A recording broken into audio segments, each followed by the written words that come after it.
अब जो इश्यूज हैं उनमें और उस आंदोलन में फ़र्क ये है कि वो आंदोलन था उन 3 कानूनों के खिलाफ।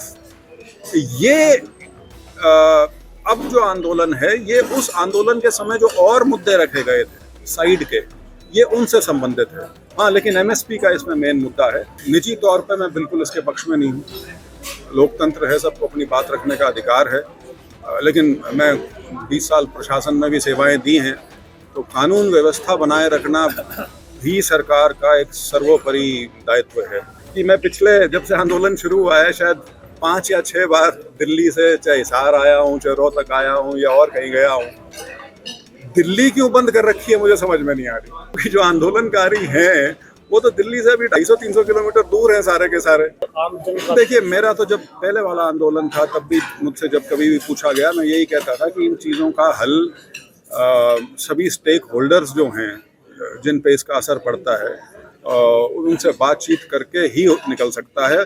उस समय दुर्भाग्यवश हुआ ये था कि वो जो कानून लाए गए उस समय लोगों में ये एक भावना गई कि इसमें हमारी सहमति या रजामंदी नहीं थी। शायद हमारे से जिस तरीके से इस पर बातचीत होनी चाहिए थी वो शायद नहीं हो पाई।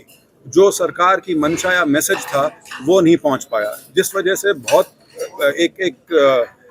क्या बोलूं मैं, एक शंका की स्थिति किसान के मन में पैदा हो गई थी, खास तौर पे कॉन्ट्रैक्ट फार्मिंग को लेकर, जिससे उसको ये आभास हो गया था कि देर सवेर कहीं तेरी धरती ना जाती रहे। तो वो लैक ऑफ कम्युनिकेशन की वजह से वो स्थिति जो थी इतनी विस्फोटक बन गई थी। खैर उसका सही समय पे वो वापस ले लिए गए तीनों कानून और वो स्थिति उस समय तो हट गई।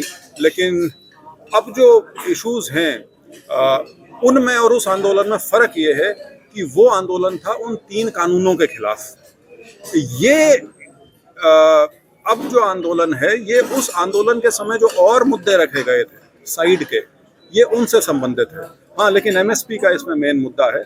तो मुझे लगता है कि कोई ना कोई हल निकल जाएगा बातचीत से। जो प्रस्ताव रखा है सरकार के, जैसे 5 फसलें इस तरह की रखी गई और इस तरह की दालें और कपास इस तरह के, लेकिन जो किसान कह रहा है कि जो भूगोल की स्थिति देखें तो अलग अलग जो राज्यों में अलग अलग जो फसलें होती हैं तो तमाम जो फसलें हैं उसको लेकर एमएसपी की गारंटी चाहते हैं, और जो खर्च है किसान का वो माफ। मेरा आपसे सीधा सा सवाल ये है कि ये आंदोलन हमारे अलावा और कहाँ होगा?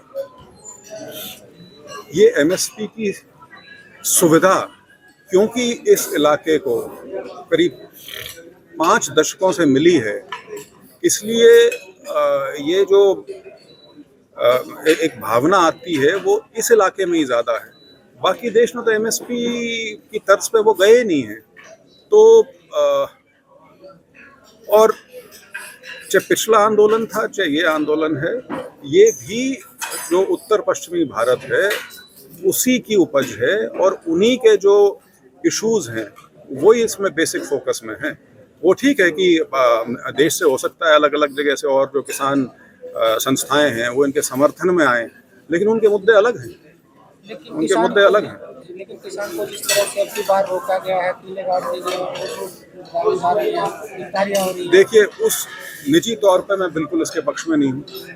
लोकतंत्र है, सबको अपनी बात रखने का अधिकार है, लेकिन मैं 20 साल प्रशासन में भी सेवाएं दी हैं, तो कानून व्यवस्था बनाए रखना भी सरकार का एक सर्वोपरि दायित्व है।